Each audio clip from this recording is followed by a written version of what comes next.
Good morning, and welcome back to Good Morning Tobago right here on Tobago Updates. I'm your host, Shenell Felix. And if you're just joining us, we continue this morning with much more conversations. We're talking about the environmental projects that are happening on the island. But before we get into that, we want to remind you that the white waste cleanup is happening in Tobago, and it's starting tomorrow. It's starting on Thursday. Yes, that is actually tomorrow. Thursday, the 4th of September is tomorrow. And that's happening from Charlottesville to Cutler Hall. And then we have from Saturday, September the 6th, there's Lance for Me to Scarborough. Now, this is your opportunity to put all those old white waste things out on the curbside. This is the point where it's actually acceptable to do so. So if you know anyone who, has those things that need to go out, this is the time to do so. And from Monday the 8th, that's next Monday, they'll be in the Crum Point area.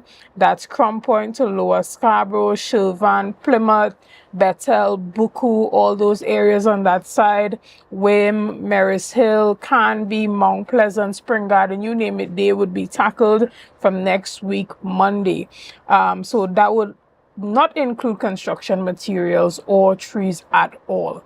So you just need to know that you can put either your stove, fridge, galvanized, derelict materials, containers that hold water. These are the things that would be picked up during this white waste cleanup campaign that's happening from tomorrow. Yes, tomorrow, Thursday the 4th.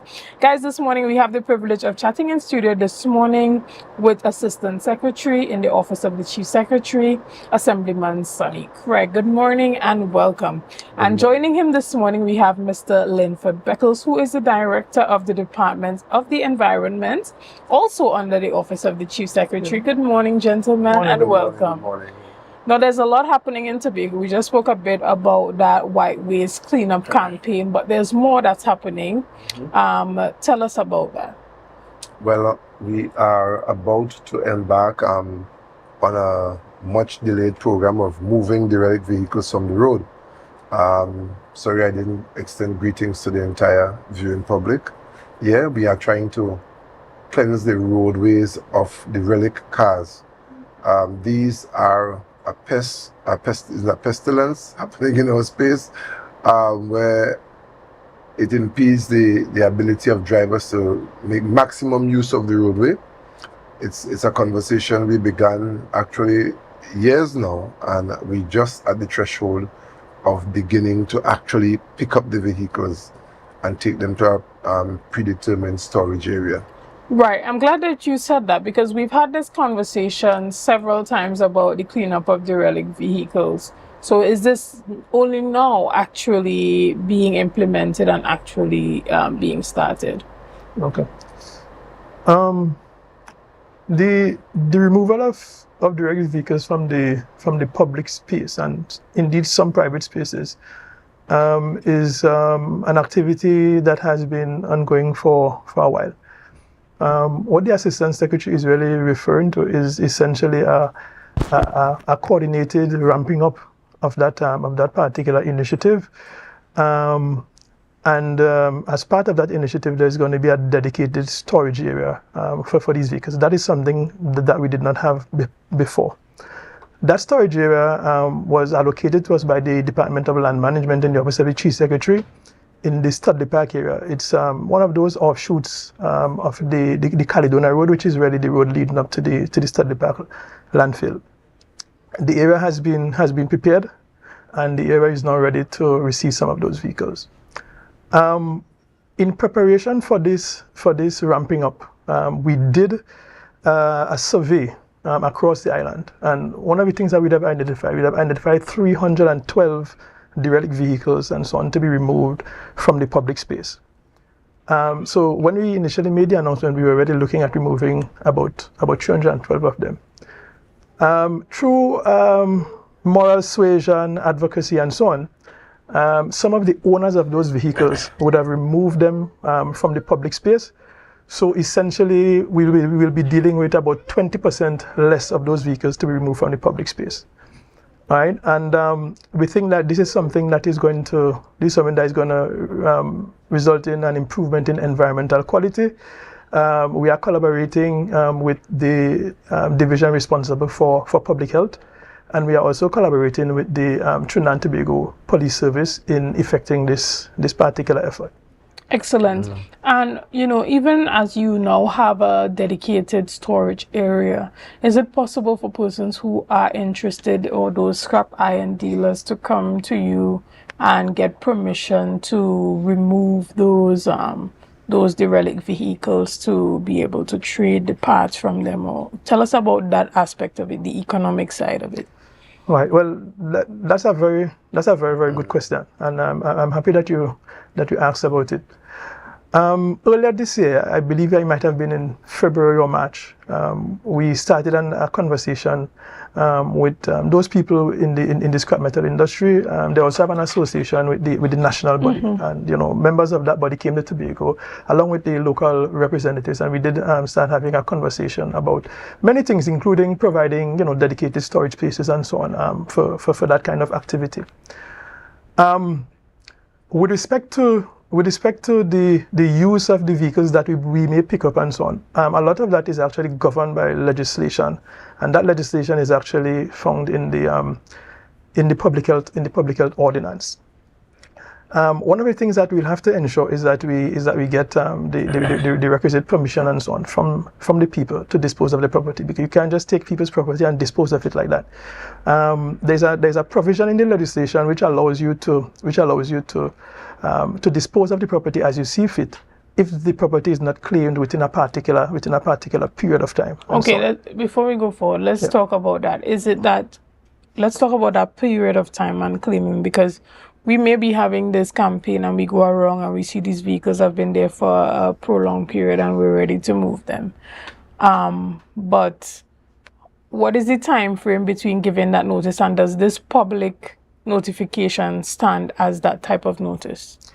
Okay, so the public health ordinance and so on, if it is to be strictly applied, after you give notice and so on, right, you can actually take action within 2 days. Okay. So the law allows you to do that.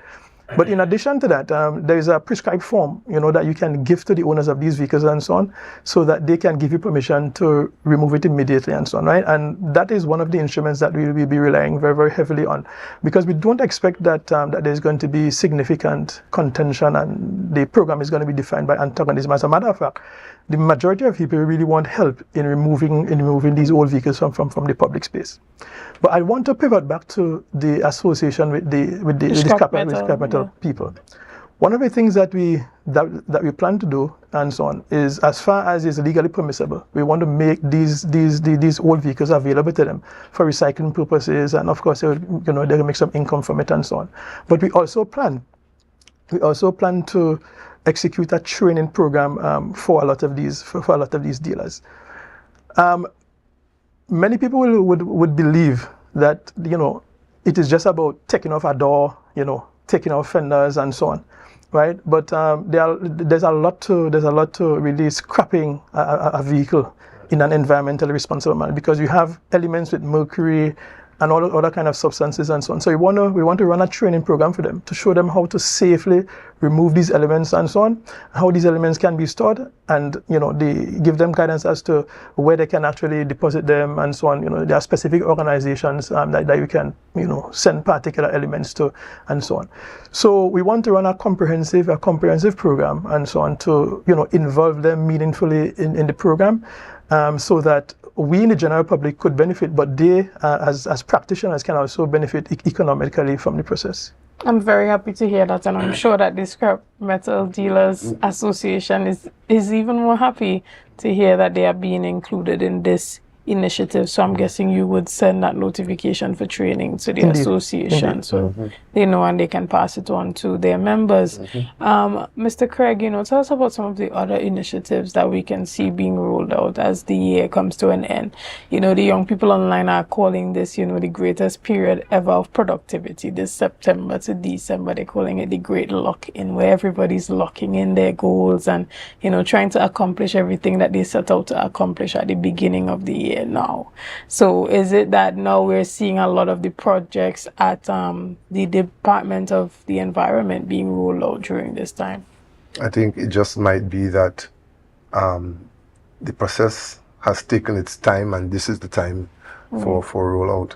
One of the big things that we have to do also is to engage in an educational program for the general public so that they could understand the value of the roadway spaces, and maybe they could think of different options of what they could do with their derelict vehicles going forward. We wouldn't like to travel this road for this length of time to bring this kind of solution to the problem, and then we fall back into the same trap going into next year. So we need to do that educational drive. You'll notice, depending on where you live, sometimes there's a garbage cage in a particular area. The garbage cage has been removed, but people still insist that this is the place that they want to throw their refuse. And so you have, and thank God the white waste movement cleanup is coming. There are couch sets on the roadside, mattresses, and extensive types of garbage, and we want to do some education for the Tobago people. I think it's new to me, because as a child I knew we used to burn everything, but now it's not safe to burn all materials because of the effluence and the toxic gases that could emanate from these materials. So we are working in tandem with the Division of Health, the Public Health Department, to ensure that persons know how to correctly dispose of these more technical pieces of refuse. That's just one. The Department of the Environment is continually active. It's just that what the department does is not necessarily public knowledge all the time, because earlier we spoke to the installation of monitoring system at Speyside High, and these are ongoing initiatives that the public will not always know about, but we continually work in the interest of the public. So there's nothing really new, it's just a continuation of what has been happening, Excellent. What about you, Mr. Beckles? Are there any particular projects that you had on the charts that you want to ensure that by the end of the year you have them rolled out? Yeah. Well, one thing I want to mention is the fact that Tobago essentially committed to charting a course for a greener future and stuff, right? And of course, one of the ways of doing that is really by investing in renewable sources of energy and so on. And we just last month we started a process of providing training to well, initially it was for the maintenance staff at some of the schools where we actually install solar electricity systems and so on. One example of that is at Speyside, where the lab is run by solar electricity. We have at Signal Hill, we have at Castara Government and Charlottesville, a couple of schools around, and we provided training for them. But there was a greater need for it and so on, and people called out for additional training. So we also provided training to the people at the Division of Works, the electricians there. Then those that come there felt left out, we provided training for them. That training happened up at Bishop's High School. But there's a big demand for it, and as a result, I think next week or the week after, we'll be doing an online version of the training for people who were not able to benefit from it and so on, right? And this, of course, is training that we'll have to do on a continuous basis because of the big demand for it.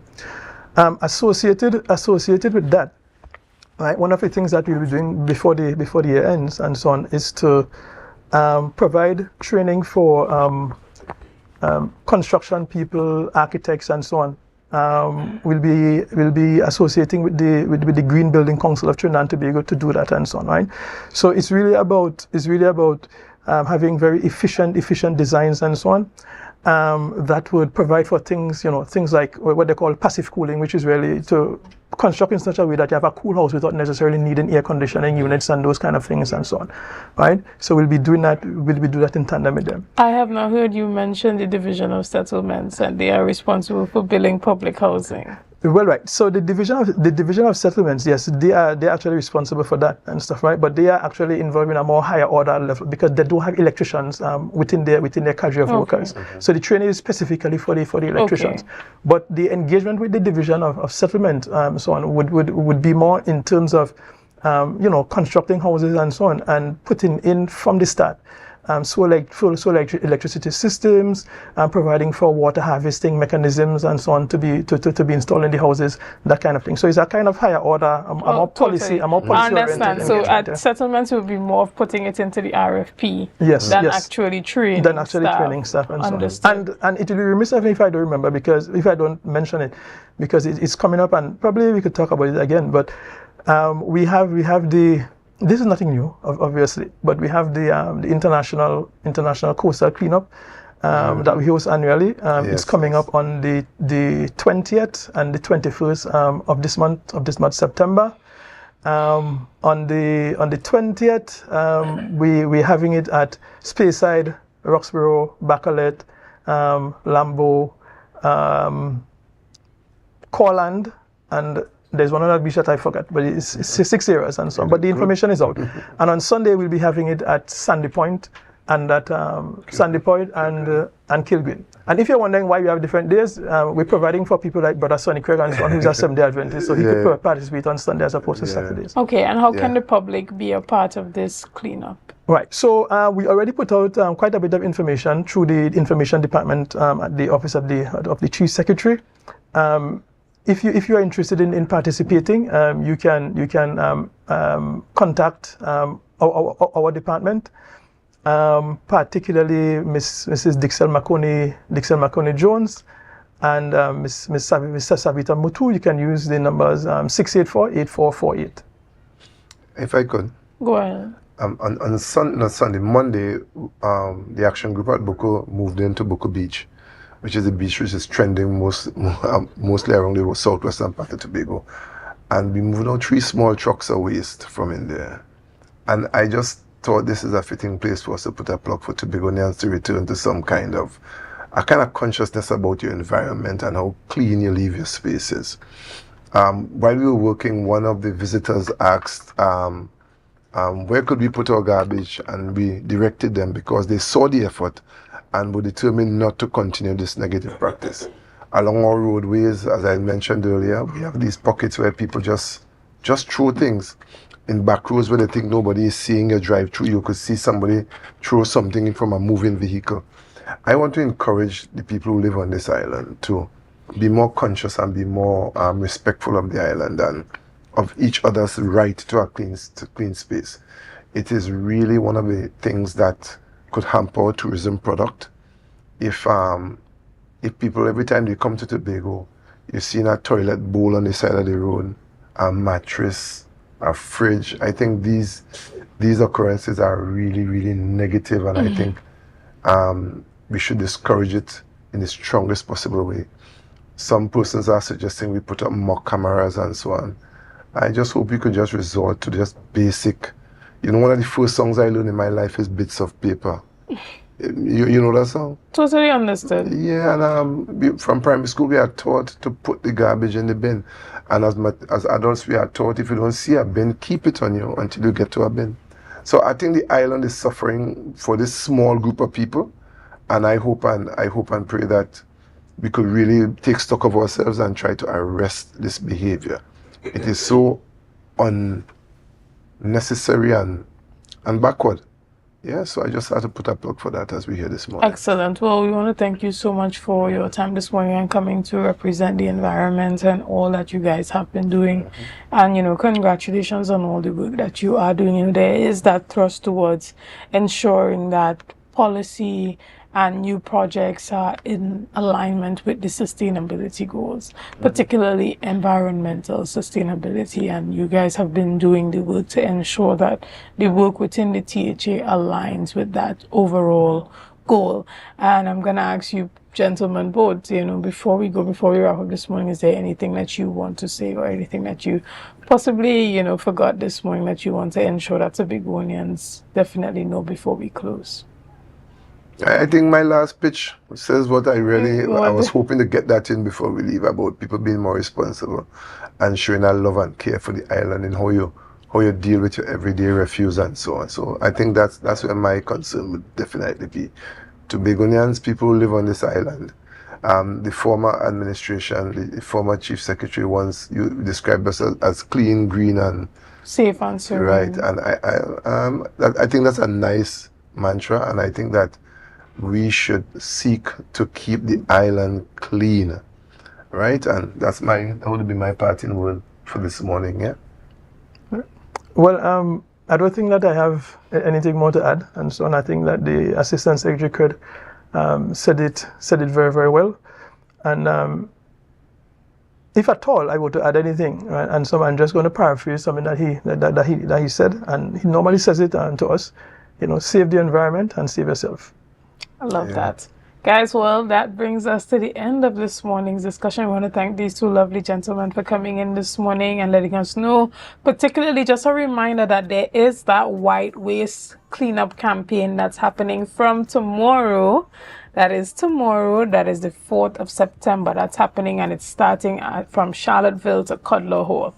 That's tomorrow. That's the white waste cleanup, and that means that you can put your stove, fridges, galvanized, derelict materials, and containers that hold water. But be sure to understand that this is not the time for you to put out all construction materials or trees that have been cut down. There will be the time for you to get rid of that. And when it comes to the trees, there's the forestry department that you can call to get assistance with that. But this time around, we're talking about white waste. So from Saturday the 6th, there's that Lands for Me to Scarborough vicinity that will be covered. And from next Monday, that's when they hit fully the west side. So that's from Crown Point to Lower Scarborough, Shervan to Plymouth. So that covers all those villages over there from Blackrock, Bethel, Canby, Signan Hill, Patience Hill, Spring Garden, Maris Hill, you name it. They will be covered from Monday. So tell somebody, tell a friend to tell a friend that now is the appropriate time to put those things outside.